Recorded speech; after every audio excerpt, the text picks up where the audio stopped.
우리가 사복음서를 읽을 때에 요한복음과 그리고 공관복음을 나눠서 보게 됩니다. 그런데 이 사복음서에 공통점이 하나가 있다면 예수님의 마지막 그 십자가에 못 박히시기 그 상황들, 재판을 받는 과정부터 시작해서 십자가에 못 박히시고 부활하신 그 모든 장면들을 맨 마지막에 거의 수록되어져 있습니다. 요한복음만 제외하고 마지막 세 장을 할애해서 이 모습들을 담고 있는데요. 마태복음은 28장까지 있으니 28장, 27장, 26장에 그 내용을 담고 있고, 마가복음은 16장, 15장, 14장, 누가복음은 24장, 23장, 22장, 요한복음만큼은 21장을 제외하고 20장, 19장, 18장 이렇게 세 장에 걸쳐서 예수님의 붙잡히심과 그리고 재판하는 과정, 그리고 십자가에 못 박히심, 이 내용들을 다 담고 있습니다. 자, 오늘은 특별히 이 요한복음 18장에서 예수님께서 빌라도에게 신문받는 과정을 우리에게 소개를 해주고 있는데, 사복음서에 다 기록이 되어져 있기 때문에 이 부분들에 대한 상이한 부분을 한 가지 말씀드리면 이렇습니다. 마태와 마가 그리고 누가 모두 다 이것을 기록하고 있지만 크게 이 부분을 다루고 있지는 않습니다. 그래서 자세하게 다루고 있지는 않는데, 정말 특이한 것 중에 하나는 누가복음만큼은 이 내용들에 대해서 조금 더 자세하게 그리고 조금 다른 부분을 가지고서 언급을 해주고 있습니다. 그 부분은 무엇이냐면은 이 유대인들이 우리 예수님을 이 빌라도의 이 법정에 세우기 위해서 고발한 그 고발 제목이 나오게 되는데, 오늘 본문 속에서는 유대인의 왕으로서 자신이 왕이었기 때문에 자기 왕으로 말했기 때문에 이것을 밀란에 대한 부분으로 잡고서 고발을 하게 됩니다. 그런데 특이하게도 누가복음에서는 이 부분을 어떻게 기록을 하고 있냐면은 세금을 내는 것을 금하였다라는 표현을 쓰고 있습니다. 이 말이 오히려 밀란에 대한 부분을 입증하기 위한 굉장히 증거 자료가 된다는 거죠. 그러나 오늘 본문 우리가 함께 살펴본 요한복음에서는 이 부분을 다루고 있지는 않습니다. 아마도 그들이 함께 예수를 고발할 때에 그 부분이 증거로 하였던 것이지 그것이 주된 내용이 아니었기 때문에 다른 복음서에서도 그리고 요한복음에서도 그것을 기록하지 않은 것으로 저는 보고 있습니다. 자, 28절 말씀 보게 되면은 새벽에 끌고 갔습니다. 새벽 일찍부터 이런 일을 한다는 것은 참으로 쉽지 않습니다. 자, 그런데 예수를 가야바에게서 관정으로 끌고 갔다라고 이야기를 해요. 근데 이제 이 관정에 들어가지 않았습니다. 왜 안 들어갔냐면은 유월절 잔치를 먹기 위해서예요. 우리가 계속해서 요한복음을 계속 봤죠. 마지막 유월절이 다가오기 일주일 전부터 13장에서 계속해서 기록된 말씀이 지금 18장까지 이어져 온 거예요. 일주일에 대한 기간을 가장 길게 기록했다고 말씀을 드렸어요. 근데 그 이제 유월절이 다가왔습니다. 이제 유월절 잔치를 먹고자 하였기 때문에 이 관정에 들어가지 아니했다라고 이야기를 합니다. 그러면서 관정 밖에서 이제 왜 무엇 때문에 고발했는지 빌라도가 질문을 하기 시작합니다. 29절입니다. 그러므로 빌라도가 밖으로 나가서 그들에게 말하되 너희가 무슨 일로 이 사람을 고발했느냐, 고발 이유가 무엇이냐 묻고 있습니다. 그랬더니 다른 복음서와 달리 이렇게 30절은 이렇게 얘기해요. 대답하되 이르되 이 사람이 행악자가 아니었더라면 우리가 당신에게 넘기지 아니했다.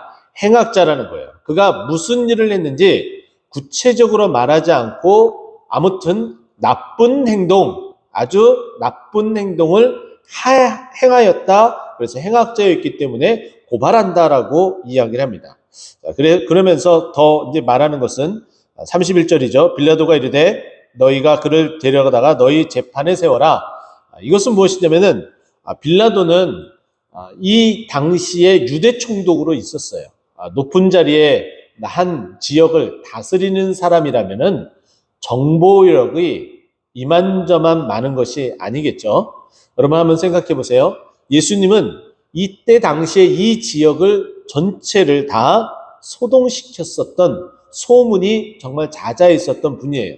그래서 심지어는 앞을 보지 못하는 맹인들도 예수님의 그 소문을 알고 그 예수님을 만나면 내가 눈을 뜰 수 있겠다라는 생각하에 예수님이 온다는 그 소문, 사람들이 웅성거리는 소리, 사람들이 쫓아다니는 소리, 그 소리만 듣고서 그 소리가 나는 방향을 향해서 다윗의 자손 예수여 우리를 불쌍히 여기소서라고 그렇게 소리 지를 정도였으니 예수님에 대한 소문은 이만저만이 아니었습니다.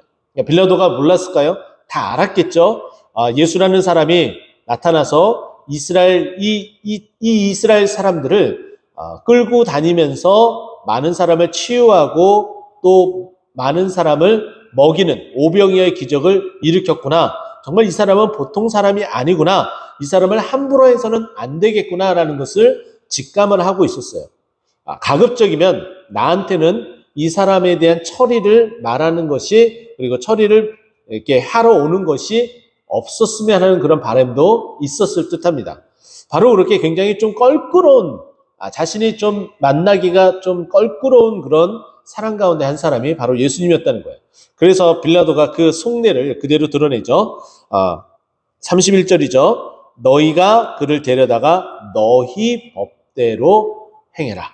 행악자에 대한 처벌을 어떻게 할지 이들이 요구하는 것이 무엇인지를 그리고 대제사장 서기관들 이 유대인들이 무엇 때문에 예수를 넘기려고 하는지 또 어떠한 판결을 원하는지에 대해서 알고 있었기 때문에 이것을 좀 거절하는 스탠스를 취하고 이렇게 말하고 있습니다. 자, 그랬더니 유대인들이 다시 빌라도에게 이야기합니다.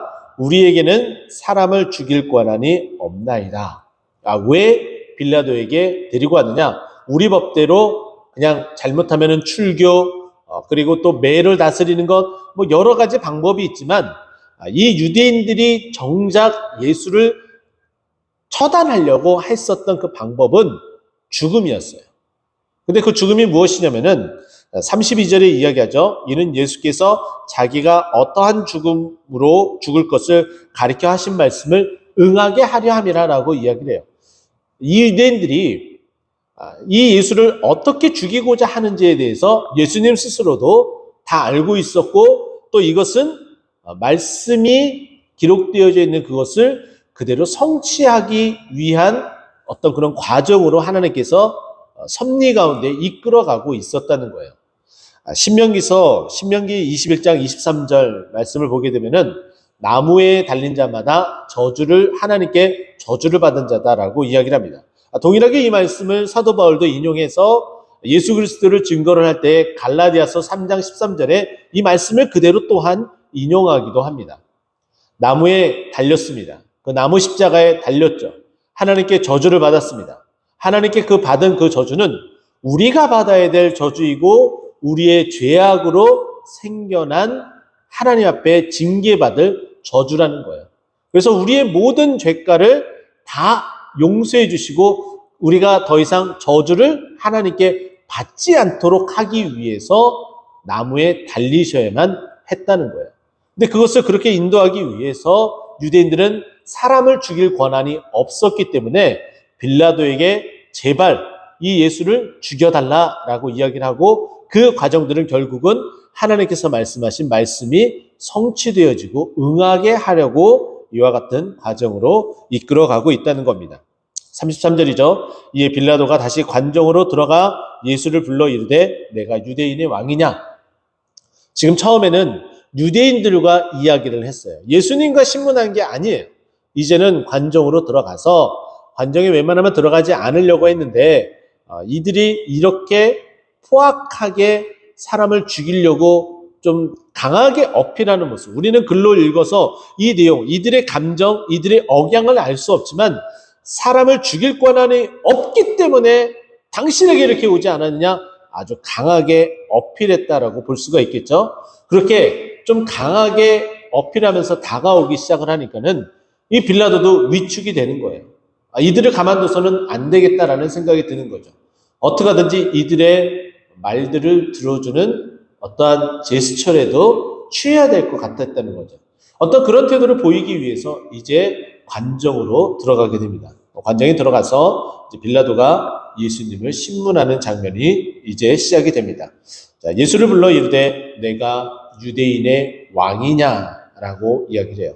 분명히 고발한 것은 30절에 나타난 행악자였다고 이야기를 하는데 첫 신문에 대한 질문은 내가 유대인의 왕이냐라는 거예요. 좀 다른 뉘앙스죠. 왜냐하면 사람들이 마지막 예수님께서 예루살렘에 입성을 할 때 어떻게 입성하는지 우리는 기억할 겁니다. 마치 왕이 입성하는 것처럼 사람들이 종려나무 가지를 꺾고 호산나 외치기 시작을 했었고 왕처럼 말을 타고 입성하는 모습이 보여야 되는데 약간 그런 모습을 보여주는 나귀 새끼를 타고 입성하는 모습들, 그런 모습들을 또 사람들이 환호성하는 모습들을 봤을 때는 분명히 왕의 모습, 그리고 이 유대인들이 이와 같은 이 로마 제국에 대한 반대함으로 나타나는 어떤 이런 모습들, 그리고 이 지역을 총괄하는 빌라도를 자극하는 어떤 그런 단어들로 행악자라고 말했지만은 결국은 이 지역을 밀란을 일으키려고 하는 유대인의 왕, 이 정도로 취급을 했었던 겁니다. 그래서 당연히 빌라도가 이렇게 질문을 한 거죠. 내가 유대인의 왕이냐? 그랬더니 예수님께서 어떻게 대답하시나요? 34절이죠. 내가 스스로 하는 말이냐? 다른 사람이 나에 대하여 내게 한 말이냐? 자, 이걸 이렇게 묻는 거예요. 네가 유대인의 왕이라고 질문을 했는데 빌라도 네가 스스로 생각한 거냐? 아니면은 사람들이 너에게 그렇게 질문을 하라고 이야기를 했느냐라는 거예요. 자, 이 말을 들으면, 이 뉘앙스를 보면은 아마도 사람들이 이렇게 질문을 해서 밀란의 수장으로서 처벌을 시킬 것에 대해서 그 방법까지 고안을 하고서 빌라도에게 맡겼다는 것을 아주 쉽게 우리는 추정해 볼 수가 있는 거예요. 자, 그랬더니 당연히 그렇게 했다라고 말해야 됨에도 불구하고 그러면 이 모든 증거 재판에 대한 부분들이 불리하게 이용당하게 되니까 이제 빌라도가 그렇게 대답을 하지 않죠. 빌라도는 이제 그 질문을 회피하고 다른 말을 합니다. 35절입니다. 빌라도가 대답하되 내가 유대인이냐? 당연히 유대인이 왕이냐라고 물었고 그러면은 유대인이 돼야지 유대인이 왕이 되니까는 이제 그 신문을 바꿔서 내가 유대인이냐라고 묻습니다. 그러면서 내 나라 사람과 대제사장들이 너를 내게 넘겼으니 내가 무엇을 하였느냐? 이제 내가 유대인의 왕이냐? 이것은 뒤로 벗어나고 즉답을 피하니까는 유대인인 것을 확인함과 동시에 도대체 무엇을 했길래 네가 여기 왔느냐라는 거예요. 이미 정보를 다 들었어요. 행악자라는 말도 들었고 그리고 이 사람에 대해서 죽일 권한이 없다. 너희 스스로가 재판을 해라. 라고까지 하면서 피하려고 했지만은 결국은 계속해서 유대인들이 압박을 가하니까는 도대체 무슨 일을 했느냐라고 질문을 하는 거죠. 자, 그랬더니 예수께서 36절에 이렇게 대답하십니다. 내 나라는 이 세상에 속한 것이 아니니라. 만일 내 나라가 이 세상에 속한 것이었더라면 내 종들이 싸워 나를 유대인들에게 넘기지 않게 하였으리라. 이제 내 나라는 여기에 속한 것이 아니니라. 어느 한 나라의 왕이라면 그리고 그 나라의 백성들이 이 나라의 왕을 어떻게 이렇게 넘길 수가 있겠느냐. 이거는 있을 수 없는 일이다. 그런데 이들이 나를 넘겼기 때문에 내가 속해 있는 나라는 이 나라가 아니다. 그러면서 지금 예수님께서 이제 결국은 하고 싶은 말을 딱 숨겨두고 있었어요. 그러면서 다시 빌라도가 질문을 하죠. 내가 왕이냐, 왕이 아니냐, 이렇게 질문을 합니다. 이제 예수님께서 하고 싶은 말을 합니다. 그래, 왕이 맞다. 그런데 우리가 36절에 있는 말씀과 연결해서 보면은 내가 왕인데 지금 너희가 보고 있는 지금 이곳에 있는 나라의 왕은 아니라 너희들이 생각하지 못하는 특정한 나라가 있는데 그 나라의 왕이다라고 말씀하고 있는 거예요. 그 나라는 어디입니까? 하늘나라죠. 하늘나라의 왕임을 선포를 하고 있습니다. 그러면서 예수님께서 이렇게 말씀하시죠. 내가 왕이다. 그리고 내가 이를 위하여 태어났고 내가 이를 위하여 세상에 왔다. 그리고 곧 진리에 대하여 증언하려 한다라고 말합니다. 자, 우리가 어제 말씀을 봤죠. 17장 17절 말씀 보면은 아버지의 말씀은 진리니이다라고 우리가 함께 봤어요. 자, 그리고 예수님 스스로가 내가 곧 길이요 진리요라고 말한다고 그랬죠. 그리고 요한복음 1장 14절 말씀에 의해서도 말씀이 육신이 되어서, 그래서 말씀이 진리고 말씀이 육신이 되신 그 예수님도 진리다. 이게 다 연결이 되어진다고 말씀을 드렸어요. 그런데 이 진리에 대해서 증언하는, 스스로가 내가 아버지이고 내가 그 예수 그리스도임을 증명을 하고 있는 거예요. 그리스도라는 것을 증명을 한다는 거죠. 그러면서 무릇 진리에 대해서 속한 자는 내 음성을 듣느니라, 다 알게 된다라고 말씀하고 있어요. 우리는 기억해야 됩니다. 예수님이 진리라는 것을, 말씀이라는 것을 변함없는 아버지와 동일하신 분이라는 것을 이것을 통해서 다시 한번 봐야 되죠. 자, 그러면서 빌라도가 이제 진리가 무엇이냐 또다시 묻습니다. 마치 동문서답을 하듯이 묻습니다. 왜냐하면 예수님께서 하신 말들에 대해서 익히 소문을 들어서 알고 있었을 듯함에도 불구하고 어떻게 하든지 그 죄목을 만들어야 되기 때문에 이제 하나하나 집요하게 질문을 하는 거죠. 진리가 무엇이냐라고 이야기를 하니까 예수님이 이렇게 말씀하시죠. 다시 유대인들에게 나가서 이르되 나는 그에게서 아무 죄도 찾지 못하였노라. 당연히 예수님이 진리라는 것을 들어서 그리고 많은 사람들이 증언하는 것을 통해서 빌라도는 알고 있었어요. 그러다 보니까는 당연히 이 나라에 대한 것도 아니라는 것도 예수님이 또 그렇게 답변을 했기 때문에 예수님에게서는 죄를 찾지 못하였다는 것이죠. 자, 그러나 어떻습니까?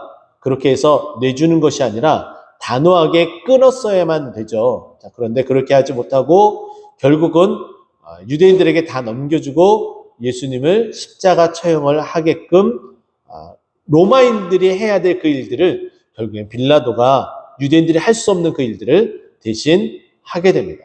그래서 예수님께서 그와 같은 일들로 말씀이 그대로 응하기 위해서 나무 십자가에 달려서 우리가 받은 저주를 다 달게 받게 되는 그런 상황으로 이렇게 이끌어가게 되는 것이죠. 저는 이것을 통해서 여러분과 함께 기억해야 될 것은 예수님의 나라는 이 세상에 속하지 아니했다라는 거예요.